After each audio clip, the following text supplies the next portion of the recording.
Hello दोस्तों, नमस्कार। मैं सुरेश दांगी श्री एजुकेशन एकेडमी पर आपका स्वागत करता हूं। दोस्तों, सभी प्रतियोगी परीक्षाओं को ध्यान में रखते हुए हम स्टार्ट करेंगे मैथ्स, और मैथ्स हम बिल्कुल जीरो से हाई लेवल तक पढ़ते जाएंगे। आप हो जाइए तैयार, पेन और कॉपी हाथ में रखिए, और जो मैं जिस प्रकार से आपको संख्याएं पढ़ाता जाऊंगा आप पढ़ते जाना। और मैं विश्वास दिलाता हूं कि आने वाले किसी भी कॉम्पिटिशन एग्जाम में आपको ये संख्या पद्धति में संख्याओं की परिभाषा डबल से पढ़ने की जरूरत नहीं होगी। साथ में हम कुछ इसके क्वेश्चन भी करते जाएंगे जो पिछले एग्जामों में पूछे गए हैं। तो आइए पढ़ते हैं संख्या पद्धति। पहला टॉपिक रहेगा आपका मैथ्स में संख्या पद्धति, और संख्या पद्धति को इंग्लिश में कहा गया नंबर सिस्टम। क्या कहा गया? Number system. संख्या पद्धति में पढ़ने वाले हम पार्ट 1, संख्या पद्धति में पढ़ेंगे हम पार्ट 1 संख्याओं का वर्गीकरण। संख्याओं का वर्गीकरण, संख्याओं का वर्गीकरण, क्लासिफिकेशन ऑफ नंबर्स, या फिर हम इसे बोल सकते हैं परिभाषा। साथ में क्या पढ़ेंगे? संख्याओं की परिभाषा। मैं परिभाषा बोलता जाऊंगा और आप कॉपी में नोट करते जाइएगा। तो संख्याओं की परिभाषा में सबसे पहले हम लेंगे कॉम्प्लेक्स नंबर, यानी कि सम्मिश्र संख्या। सबसे पहली संख्या क्या होगी आपकी? सम्मिश्र संख्या। और सम्मिश्र संख्या को हम दो प्रकार से देखने वाले हैं। सम्मिश्र संख्या कितने प्रकार से पढ़ेंगे? हम दो प्रकार से पढ़ने वाले हैं। एक होगी आपकी काल्पनिक संख्या, जिसे इंग्लिश में बोला जाएगा इमेजिनरी नंबर। इंग्लिश में क्या बोला जाएगा काल्पनिक संख्या को? Imaginary number. काल्पनिक संख्याएं वे सभी संख्याएं जो रूट में माइनस की होती हैं काल्पनिक संख्याएं कहलाती हैं। काल्पनिक संख्याएं क्या होगी? वे सभी संख्याएं जो रूट में होगी, जैसे कि रूट -2, रूट -3, ये क्या होगी? आपकी काल्पनिक संख्या होगी जो रूट में और काय की है? माइनस की है। एक आई, यानी कि इसे बोला गया आयोटा। क्या नाम दिया गया इसे? आयोटा। काल्पनिक संख्याओं से गणना करने के लिए एक संख्या मानी गई है आई, इसे बोला गया आयोटा। आयोटा आप देखेंगे तो आई बराबर, यानी कि आपका मान दिया हुआ है √-1। आई का मान क्या होता है? एक आई काल्पनिक संख्या मानी गई है और इसका मान कितना है? √-1। यानी कि हम बता सकते हैं कि ये √-1 एक काल्पनिक संख्या है। और यहाँ फिर हम बता सकते हैं काल्पनिक संख्या को एक और लैंग्वेज में कि सभी ऋणात्मक संख्याओं का वर्गमूल, सभी ऋणात्मक संख्याओं का वर्गमूल, ऋणात्मक संख्याओं का वर्गमूल काल्पनिक संख्या होती है। सभी ऋणात्मक संख्याओं का वर्गमूल क्या होता है? काल्पनिक संख्या होता है। जैसे कि -23 का वर्गमूल तो क्या होगा? √-23, जो क्या होगी? आपकी काल्पनिक संख्या होगी। क्या होगी? इमेजिनरी नंबर होगी। तो आपको यहाँ से पता चला काल्पनिक संख्याएं क्या होती हैं? वे सभी संख्याएं जो रूट में माइनस की हो काल्पनिक संख्या कहलाएगी। सभी ऋणात्मक संख्याओं का वर्गमूल क्या होता है? एक काल्पनिक संख्या होती है। हम आगे बढ़े तो हमें मिलेगा वास्तविक संख्याएं। क्या मिलेगा? एक पढ़ा हमने सम्मिश्र संख्या में काल्पनिक संख्या, दूसरी रहेगी आपकी वास्तविक संख्या, और वास्तविक संख्या को बोला गया रियल नंबर। वास्तविक संख्या को इंग्लिश में क्या बोला गया? Real number. एक नंबर लाइन होती है, इस नंबर लाइन पर -अनंत से लेकर +अनंत तक जितनी भी संख्याएं दर्शाई जा सकती है, अर्थात लिखी जा सकती है, उन सभी संख्याओं को वास्तविक संख्या कहा जाता है। वास्तविक संख्या में हम पढ़ने वाले हैं, आपकी हेडिंग रहेगी वास्तविक संख्या, और वास्तविक संख्या से ही आपका मैथ्स बना हुआ है, और वास्तविक संख्या से ही कॉम्पिटिशन में क्वेश्चन आते हैं। तो वास्तविक संख्या में हम देखेंगे दशमलव संख्या। तो आपकी हेडिंग रहेगी वास्तविक संख्या, और वास्तविक संख्या में पढ़ने वाले हम दशमलव संख्या। दशमलव संख्या को इंग्लिश में बोला गया डेसिमल नंबर। क्या बोला गया? Decimal number. दशमलव संख्याएं क्या होती है? वे सभी संख्याएं जो दशमलव के बाद आती है दशमलव संख्याएं कहलाती है। जैसे कि 0.25 दशमलव संख्या है, 0.5 दशमलव संख्या है, 0.666 दशमलव संख्या है, 0.257833924, ये सभी आपकी दशमलव संख्याएं हैं। दशमलव संख्या यानी कि डेसिमल नंबर को भी हमने दो प्रकार से विभाजित किया। कौन कौन सा होगा? एक होगा आपका शांत दशमलव। क्या होगा? शांत दशमलव। शांत दशमलव को इंग्लिश में कहा जाता है टर्मिनेटिंग डेसिमल। एक होगा आपका अशांत दशमलव। अशांत दशमलव को इंग्लिश में कहा गया नॉन टर्मिनेटिंग डेसिमल। क्या कहा गया? Non terminating decimal. शांत दशमलव और अशांत दशमलव हम देखेंगे तो शांत दशमलव क्या, जैसे कि 0.5, यानी कि किसी संख्या में का हम भाग लगा रहे हैं तो पॉइंट में गया आपका 0.25, यानी कि हम बता सकते हैं पॉइंट के बाद निश्चित संख्या में पूरा भाग चला जाना। तो आप देखेंगे शांत दशमलव जैसे कि 0.25 क्या आपकी शांत दशमलव, 0.5, 0.82 ये सभी आपके क्या होंगे? शांत दशमलव होगी, जो पॉइंट के बाद बार बार नहीं आएगी। अशांत दशमलव देखेंगे नॉन टर्मिनेटिंग डेसिमल। तो नॉन टर्मिनेटिंग डेसिमल को भी हमने दो प्रकार से विभाजित किया। एक होगा आपका पुनरावृत्ति दशमलव। क्या होगा? पुनरावृत्ति दशमलव।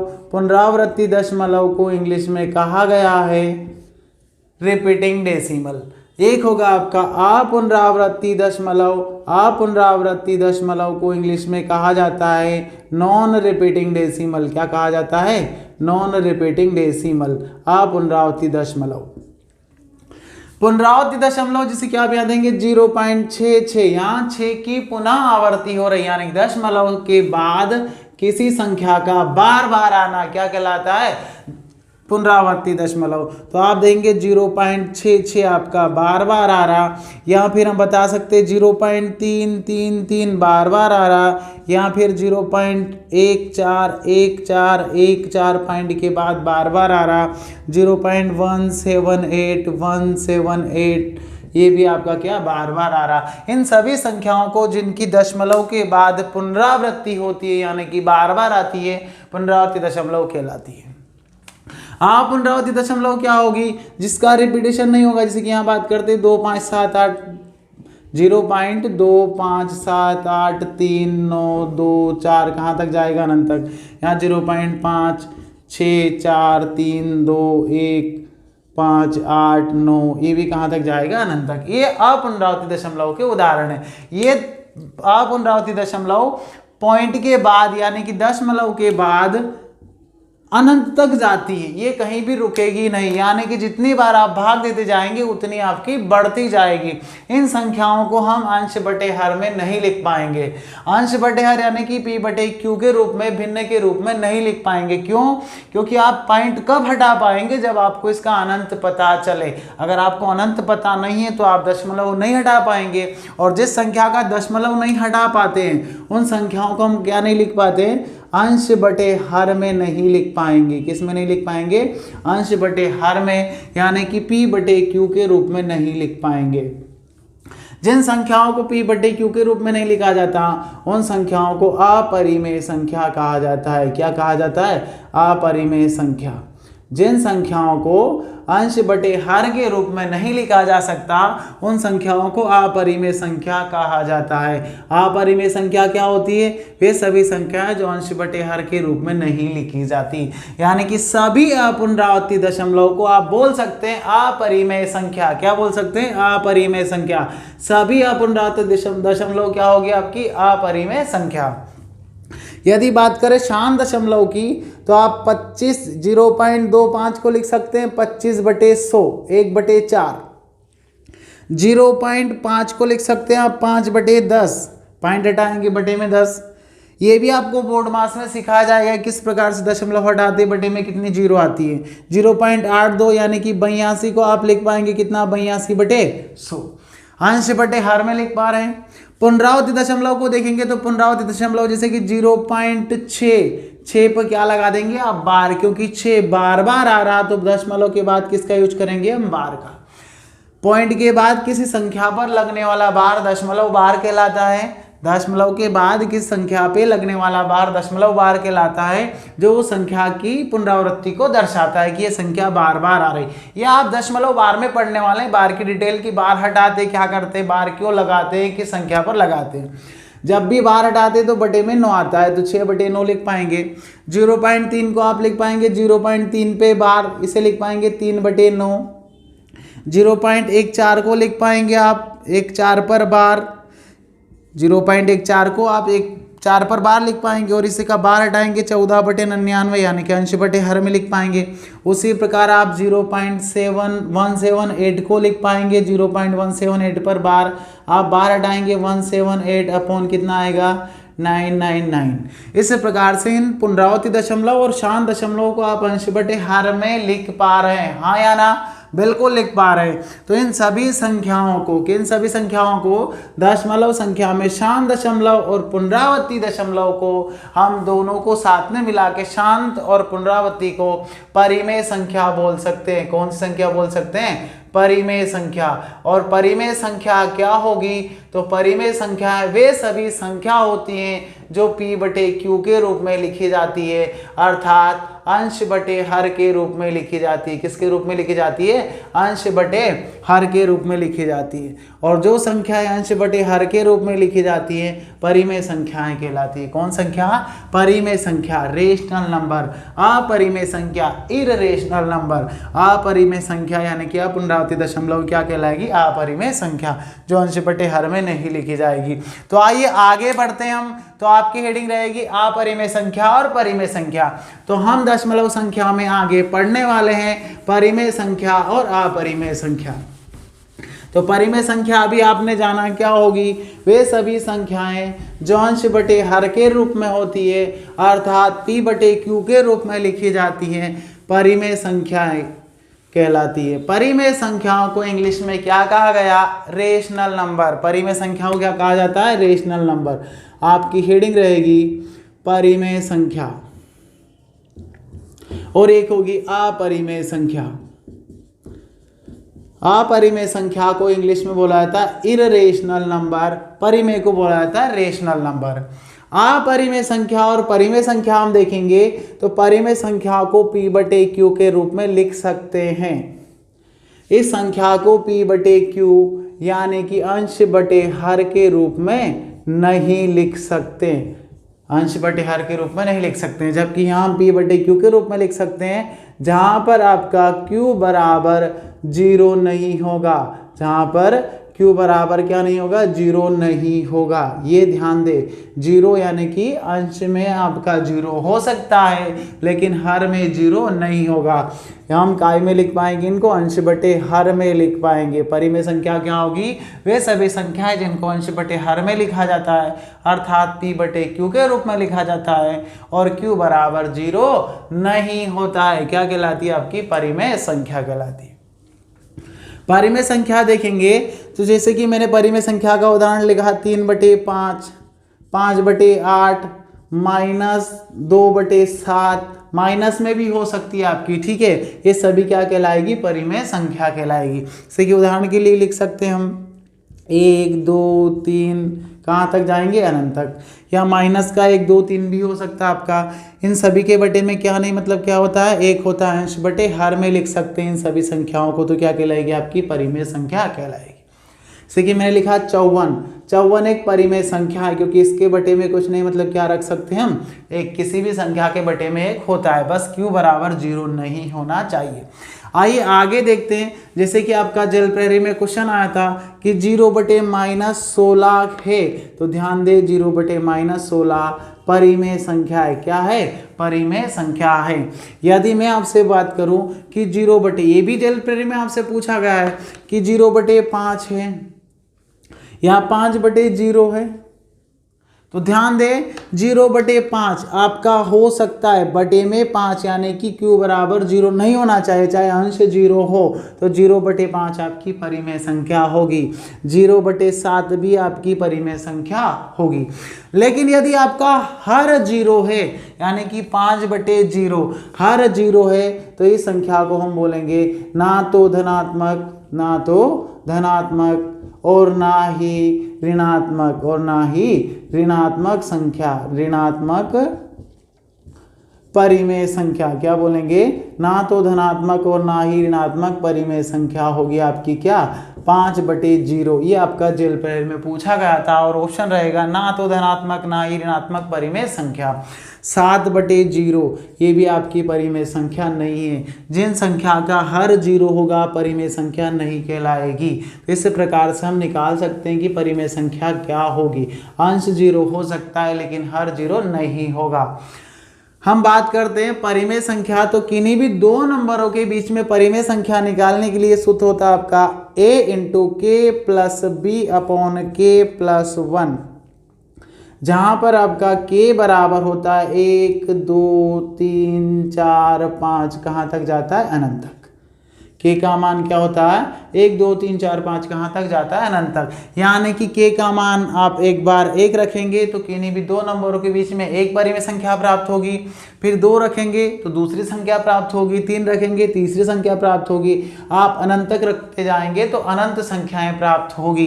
जैसे कि मैं बात करूं कि 3 और 4 के बीच में एक परिमेय संख्या ज्ञात कीजिए। 3 और 4 के मध्य एक परिमेय संख्या ज्ञात कीजिए। एक परिमेय संख्या ज्ञात कीजिए। तो एक परिमेय संख्या यदि आप निकालेंगे 3 और 4 के बीच में तो आपको किस सूत्र की जरूरत पड़ेगी? ak + b/k+1, जहां पर आपका a बराबर पहली संख्या और b बराबर दूसरी संख्या होगी। a बराबर क्या होगा आपका? 3 और b बराबर क्या होगा? 4।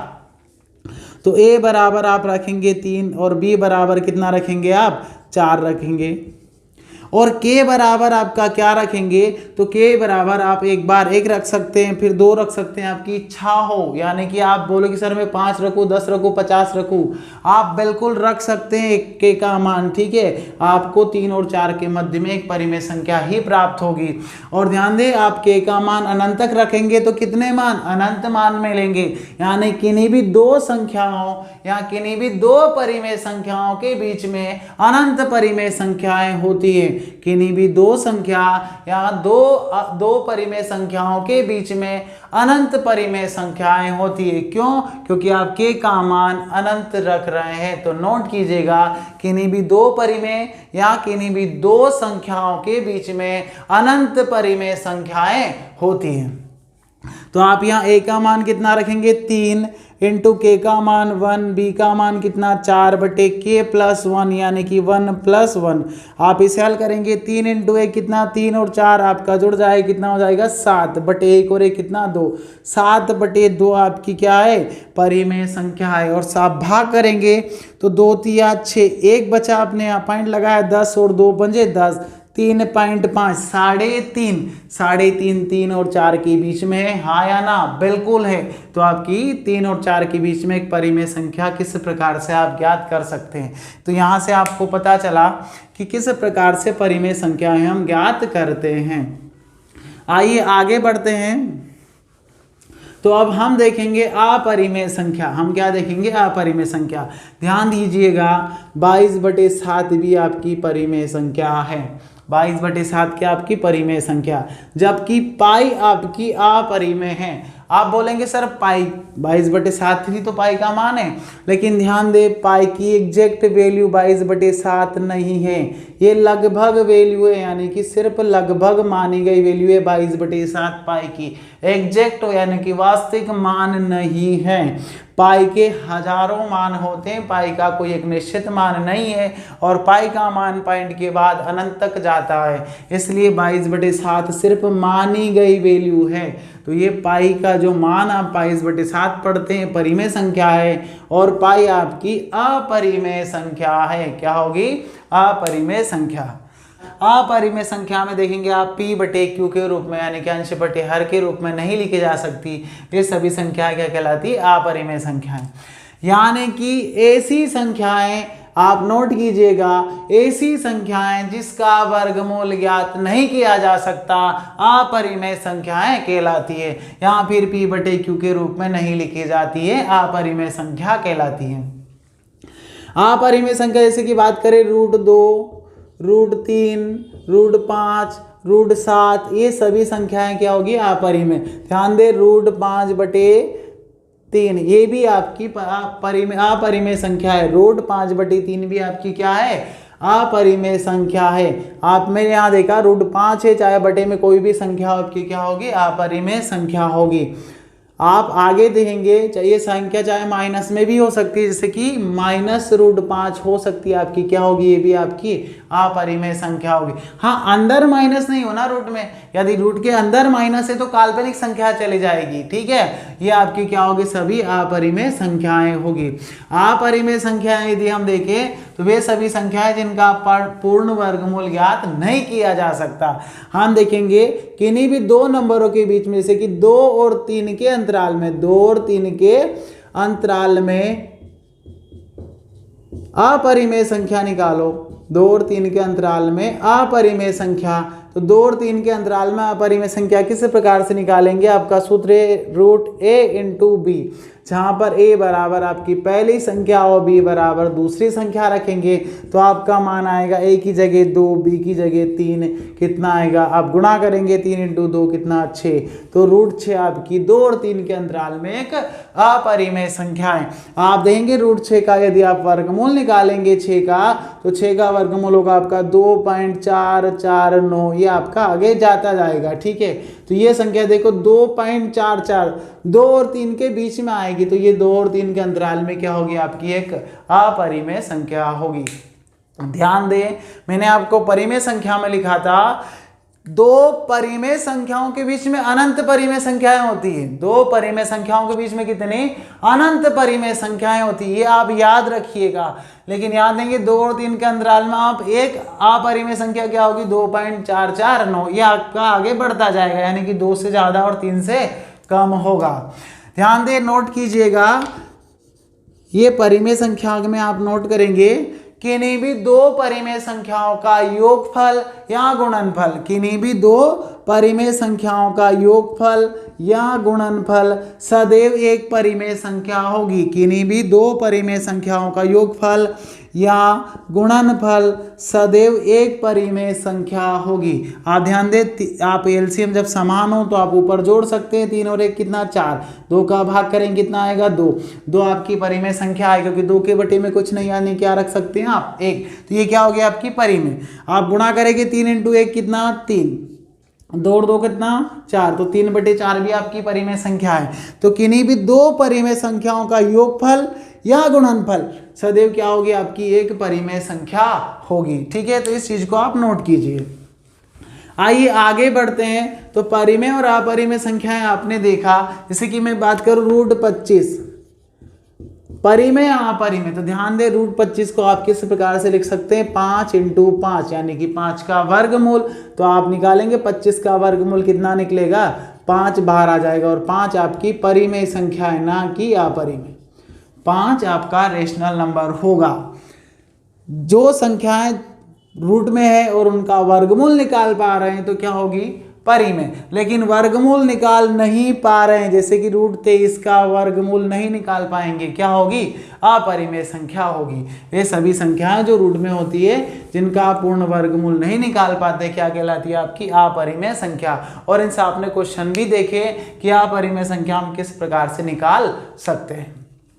तो आइए आगे बढ़ते हैं। यदि मैं आपसे पूछूं परिमेय संख्या और अपरिमेय में, तो मैंने आपको दिया, देखो अपरिमेय और परिमेय दोनों के क्वेश्चन हम करने वाले हैं। तो आप देखेंगे यहाँ, यदि मैं आपको बताऊं कि -1/3 एवं -1/3 एवं 1/2 प्लस का है, ठीक है, के मध्य एक परिमेय संख्या, एक परिमेय संख्या होगी। मैंने क्या पूछा आपसे, क्वेश्चन है आपका कि -1/3 या 1/2 के मध्य एक परिमेय संख्या होगी। ऑप्शन है आपके 1/12, -1/12 और आपका 1/-12 और है एक नोटा। ऑप्शन कितने आपके, ये 4 ऑप्शन है, नोटा यानी कि इनमें से कोई नहीं। तो आपको बताना -1/3 एवं 1/2 के मध्य एक परिमेय संख्या होगी। 4 आपके पास ऑप्शन दिए, इनमें से कौन सी होगी। तो मैंने आपको बताया कि a बराबर पहली संख्या, b बराबर दूसरी संख्या और k बराबर कितना रखेंगे आप, पहली संख्या निकालने के लिए 1 रखो, फिर 2 3 4 आप कितना ही भी रख सकते हैं, ठीक है। तो आपने कितना रखा, k बराबर 1, तो आप रखेंगे a के प्लस बी अपॉन के प्लस 1 में आपको क्या चाहिए, परिमेय संख्या। तो परिमेय संख्या के लिए सूत्र आपका, फिर आपने मान रखा तो a बराबर कितना -1/3 इंटू के, तो के का मान कितना 1, b का मान 1/2 तो प्लस 1/2 बटे में कितना रखेंगे आप, के का मान 1 और 1 कितना 2।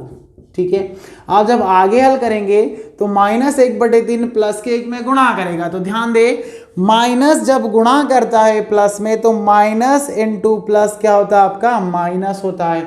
तो आपको कितना मिलेगा, माइनस का 1/3 और प्लस का कितना मिलेगा आपको 1/2। बटे में 1 और 1 कितना 2, और इस 2 के बटे में कुछ नहीं, मतलब आप 1 रख सकते हैं। मैंने बोला था आपको किसी भी संख्या के बटे में कुछ नहीं, यानी कि 1। तो आपने यहां देखा 3 और 2 का एलसीएम लिया तो कितना आ जाएगा 6। 3 से आप भाग करेंगे 6 में 2 बार जाएगा, 2 का 1 में गुणा करेंगे कितना मिलेगा आपको, माइनस लग जाएगा और 2 एकम 2, प्लस की जगह प्लस और 2 का आप 3 में भाग करेंगे, 2 तिया 6, 3 बार जाएगा, 3 1 में गुणा करेंगे कितना मिलेगा आपको 3 बटे कितना है 2/1। आप आगे बढ़ेंगे तो ध्यान दें, माइनस का 2 प्लस के 3 में आप जोड़ेंगे तो माइनस प्लस क्या हो जाएगा, माइनस और बड़ी संख्या का चिन्ह, तो कितना मिलेगा आपको, प्लस के 3 में से माइनस के 2 माइनस होंगे तो कितना मिलेगा 1 बटे कितना 6, और इसके बटे में कितना 2/1। तो ध्यान दे, बटे की संख्या बराबर की यदि आप ऊपर लेके जाएंगे तो बटे की संख्या क्या हो जाएगी, ऊपर पलट जाएगी। तो आप लिखेंगे 1/6 इंटू 2/1 का क्या हो जाएगा 1/2, 1 इंटू 1 1, 6 इंटू 2 12, 1/12 आपकी क्या होगी -1/3 और 1/2 के मध्य एक परिमेय संख्या होगी। तो आंसर क्या होगा 1/12, आंसर क्या होगा 1/12। तो इस प्रकार से किन्हीं भी दो संख्याओं के मध्य आप एक परिमेय संख्या ज्ञात कर सकते हैं, किससे, इस सूत्र से जो मैंने आपको बताया। और एक क्वेश्चन एग्जाम में आया हुआ क्वेश्चन है, तो ध्यान दे, इन क्वेश्चनों को अच्छे से पढ़े। आइए आगे बढ़ते हैं। तो अगला क्वेश्चन है आपका x² बराबर 5/9 हो, क्या दिया हुआ है, यदि x² बराबर 5/9 हो तो चर x बराबर होगा। आपका क्वेश्चन क्या है कि यदि x² बराबर 5/9 हो तो चर x बराबर होगा, क्या होगा, एक परिमेय संख्या होगी, अपरिमेय संख्या होगी, एक पूर्ण संख्या होगी या एक पूर्णांक होगी। ठीक है, यहाँ एक पूर्णांक होगी। ये आपसे पूछा गया है, क्या पूछा गया कि यदि x² बराबर 5/9 हो तो चर x बराबर होगा परिमेय, अपरिमेय, पूर्ण या एक पूर्णांक। तो ध्यान दें, x² बराबर कितना दिया हुआ आपको 5/9, यहां से वर्ग हटाएंगे तो क्या लग जाएगा, रूट लग जाएगा, क्या लग जाएगा, रूट। तो x बराबर क्या, रूट में 5/9। आप देखेंगे x बराबर √5 आपका सेम रहेगा, √9 का कितना बार आ जाएगा, 9 का वर्गमूल 3, तो √5/3। और मैंने बताया था कि कोई संख्या यदि रूट में उसका पूर्ण वर्गमूल ज्ञात नहीं कर सकते, क्या कहलाती है, अपरिमेय संख्या। ये क्वेश्चन भी आपसे एग्जाम में पूछा गया, आप देखना पिछले MP पुलिस, जेल प्रहरी या पटवारी के क्वेश्चन, कहीं ना कहीं ये क्वेश्चन आपको जरूर मिलेंगे। तो आपने देखा परिमेय और अपरिमेय संख्याएं किस प्रकार से ज्ञात कर सकते हैं। आइए आगे बढ़ते हैं। तो आपका अगला क्वेश्चन है कि निम्नलिखित में से कौन सी संख्या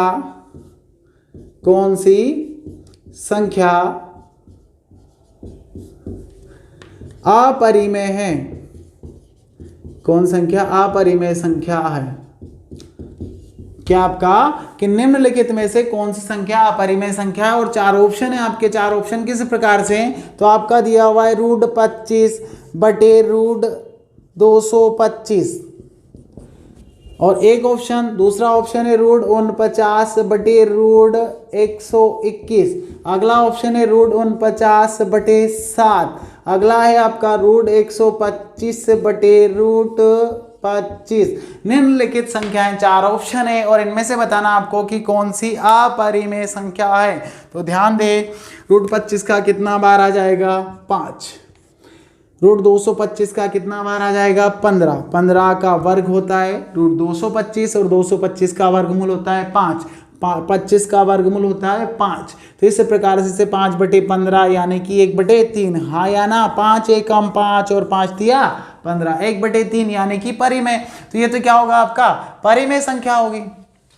आप गए रूट 49/121, तो 49 का वर्गमूल 7, 121 का वर्गमूल 11, 7/11 अंश बटे हर परिमेय संख्या होगी। आप आगे गए रूट 49 का वर्गमूल 7 और बटे में 7, 7 से कैंसिल हो जाए, कितना मिलेगा 1, और इसके 1 के बटे में कुछ नहीं आने की हमेशा क्या रखेंगे 1। तो ये क्या होगी आपकी 1/1 यानी कि अंश बटे हर परिमेय संख्या होगी। तो आंसर क्या होगा आपका यही होगा। लेकिन देखते हैं रूट 125 को किस प्रकार लिख पाएंगे आप 25 × 5, हाँ या ना, रूट 125 को रूट में 25 × 5, 25 पंजे 125 बन जाएगा। और रूट 25 को किस प्रकार लिख पाएंगे रूट 25 ही लिखो। 25 का वर्गमूल कितना 5, इनटू में आप देखेंगे रूट में कितना मिलेगा आपको 5, क्योंकि 5 का पूर्ण वर्गमूल ज्ञात नहीं कर सकते, बटे में 25 का वर्गमूल 5, 5 से 5 कैंसिल, कितना मिला आपको रूट 5, और रूट 5 आपकी क्या होगी अपरिमेय संख्या होगी। आंसर क्या होगा आपका डी नंबर, हाँ या ना। इस प्रकार से हम अपरिमेय और परिमेय के क्वेश्चन इस प्रकार से हल कर सकते हैं। यदि आपको वीडियो अच्छा लगा हो तो लाइक कीजिए, शेयर कीजिए और सब्सक्राइब जरूर कीजिए। ध्यान दें अगला वीडियो संख्या की परिभाषा पे ही आने वाला है, तो इसका पार्ट 2 देखना ना भूलें। धन्यवाद।